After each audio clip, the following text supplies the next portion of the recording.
कल दिल्ली के फैसले का दिन है। सुबह 8 बजे वोटों की गिनती शुरू हो जाएगी और दोपहर होते होते तक नई सरकार की दिशा तय हो जाएगी। शनिवार सुबह 8 बजे से दिल्ली के वोटों की गिनती शुरू होगी। गिनती के लिए 70 स्ट्रांग रूम बनाए गए हैं। 19 सेंटर बनाए गए हैं जहां पर वोटों की गिनती होगी। पूरे 5 विधानसभा में 15 से 23 राउंड है। उस हिसाब से हमारा 5 अलग अलग काउंटिंग ऑब्जर्वर्स भी अपॉइंटेड है एंड हमारी तैयारी पूरी है कल के लिए। इस पूरी प्रक्रिया में 5000 कर्मचारी लगाए गए हैं। स्ट्रांग रूम के लिए 3 स्तरीय सुरक्षा की तैयारी की गई है। सारे सीनियर अधिकारी इलाकों में गश्त कर रहे हैं, लोगों से मीटिंग कर रहे हैं।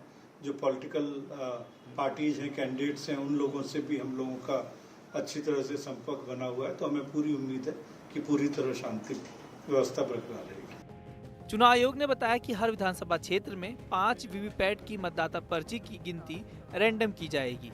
आयोग ने बताया कि किसी भी सीट के पुनः मतदान लायक शिकायत नहीं मिली। दिल्ली में इस बार 60.5% मतदान हुआ है, जो पिछली बार के साल 2020 के मुकाबले 2% कम है। दिल्ली को लेकर एग्जिट पोल्स के मुताबिक बीजेपी को एक तरफा जीत मिल रही है। वहीं कुछ पोल्स ने आम आदमी पार्टी को जीतते हुए दिखाया है। देखना होगा कि क्या एग्जिट पोल सही साबित होंगे या असल परिणाम कुछ और होंगे। आम आदमी पार्टी ने नए सिरे से बीजेपी के ऊपर आरोप लगाते हुए कहा कि वो आम आदमी पार्टी के विधानसभा उम्मीदवारों को 15 करोड़ रुपए की पेशकश कर रही है। इसके बाद बीजेपी ने पलटवार करते हुए आम आदमी पार्टी के खिलाफ एसीबी में शिकायत कर दी। मतगणना से एक दिन पहले अरविंद केजरीवाल का ये बंगला फिर सुर्खियों में है। शुक्रवार दोपहर यहां एंटी करप्शन ब्यूरो की टीम पहुंची। अंदर एसीबी की टीम और बाहर मीडिया का जमावड़ा। दरअसल गुरुवार रात को आम आदमी पार्टी ने बीजेपी पर विधानसभा उम्मीदवारों की खरीद फरोख्त का आरोप लगाया। कहा कि पिछले 2 घंटे में 16 उम्मीदवारों के पास फोन आ गए हैं। वे आप छोड़ बीजेपी में आ जाएं। हर एक को 15 करोड़ मिलेंगे और मंत्री बनाया जाएगा। उसके बाद दिल्ली का सियासी पारा फिर चढ़ गया।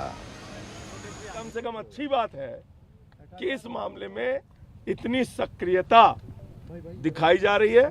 मैंने स्वयं से सारा प्रकरण लिख के इस शिकायत की जांच के लिए एसीबी को कहा है और वो इसकी जांच करेंगे। उधर आम आदमी पार्टी के इन आरोपों पर बीजेपी ने पलटवार करते हुए एंटी करप्शन के जरिए कानूनी कार्रवाई करने की बात कही। बीजेपी की शिकायत मिलने के चंद मिनटों में ही एसीबी हरकत में आ गई। बीजेपी का आरोप है कि इस तरह दिल्ली में अशांति फैलाना आम आदमी पार्टी का पुराना तरीका है। ये नहीं चलेगा कि आप कुछ भी बकवास करेंगे और उसका परिणाम आप नहीं भुगतेंगे। आपने जो आरोप लगाए हैं घटिया, बेबुनियाद हैं। अगर आपके पास तथ्य हैं तो रखिए, नहीं तो फिर इसका परिणाम भुगतने के लिए तैयार रहिए। कांग्रेस नेता राहुल गांधी ने चुनाव आयोग और बीजेपी पर महाराष्ट्र विधानसभा चुनाव में बड़े स्तर पर गड़बड़ी करने का आरोप लगाया है। 2024 के लोकसभा चुनाव और विधानसभा चुनाव के बीच महाराष्ट्र में कितने वोटर बढ़े? राहुल गांधी का दावा है कि 39 लाख। वो ये भी बता रहे हैं कि 2019 से 2024 तक यानी 5 सालों में कुल 32 लाख वोटर ही बढ़े थे। तो उनका सवाल यही है कि 5 सालों में जितने वोटर नहीं बढ़े उतने 5 महीने में कैसे बढ़ गए? राहुल ने प्रेस कॉन्फ्रेंस कर चुनाव आयोग से इसका जवाब मांगा। ये जो एडिशनल वोटर्स ऐड किए हैं, ये हैं कौन, ये कहां थे और ये कहां से आए?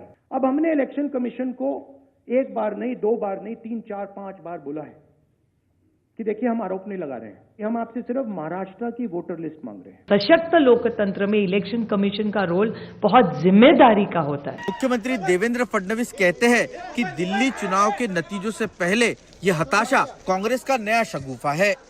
एक प्रकार से कवर फायरिंग कर रहे हैं क्योंकि उनको पता है 8 तारीख को दिल्ली के रिजल्ट के बाद उनकी पार्टी का दिल्ली में नामो निशान समाप्त होने वाला है।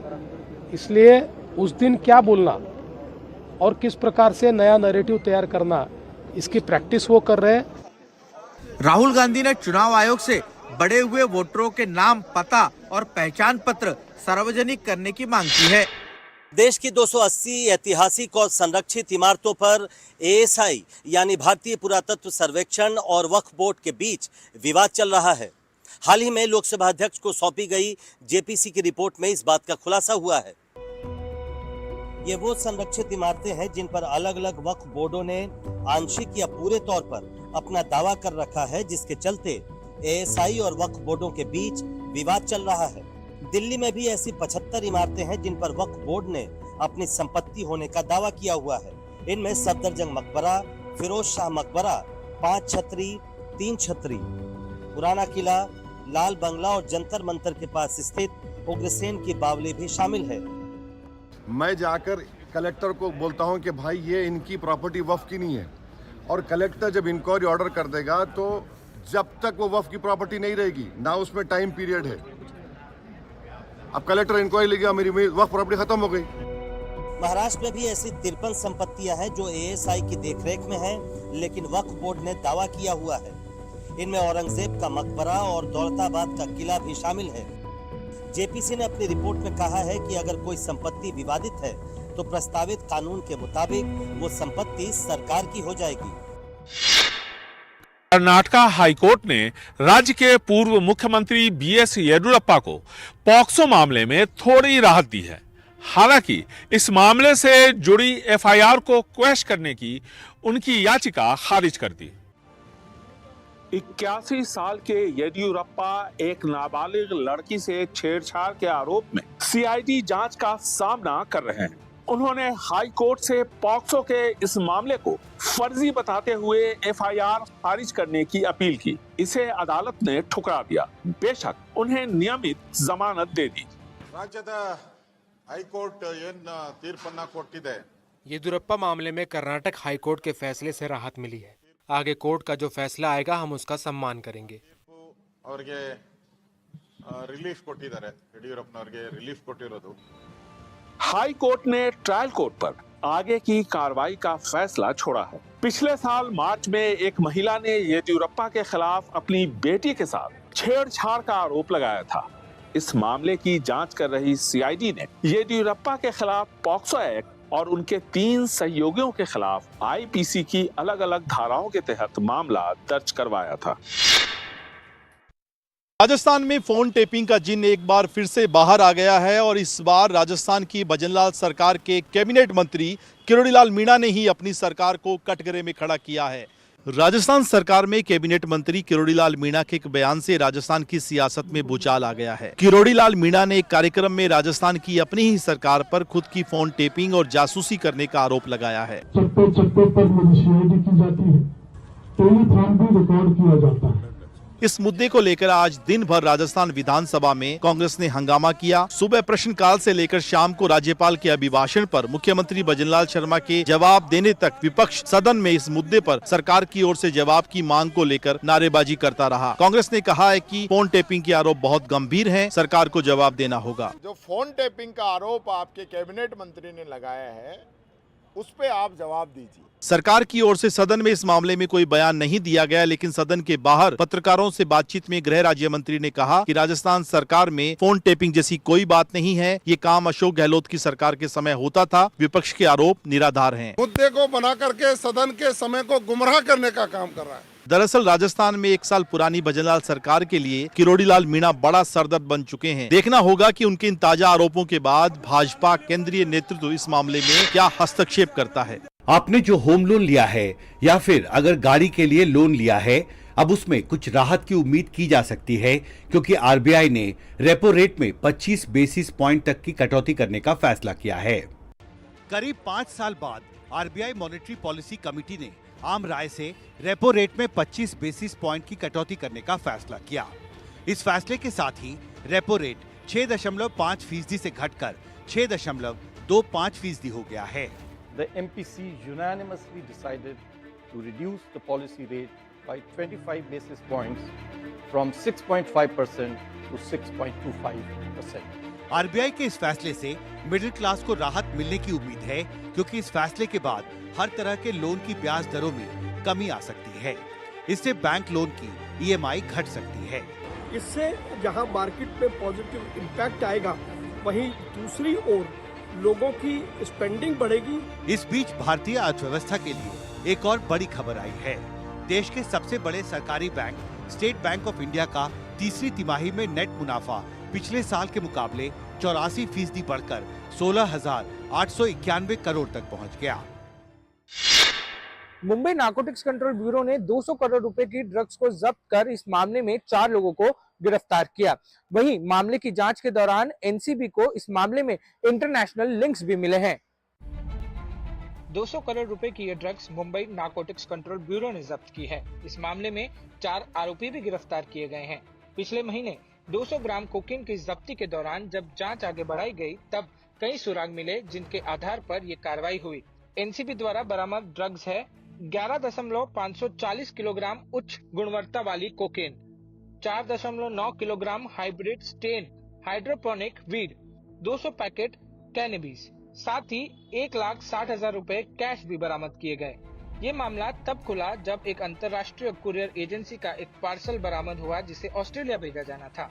इसके बाद जांच में पता चला कि इसकी और भी खेप नवी मुंबई में छुपाई गई है।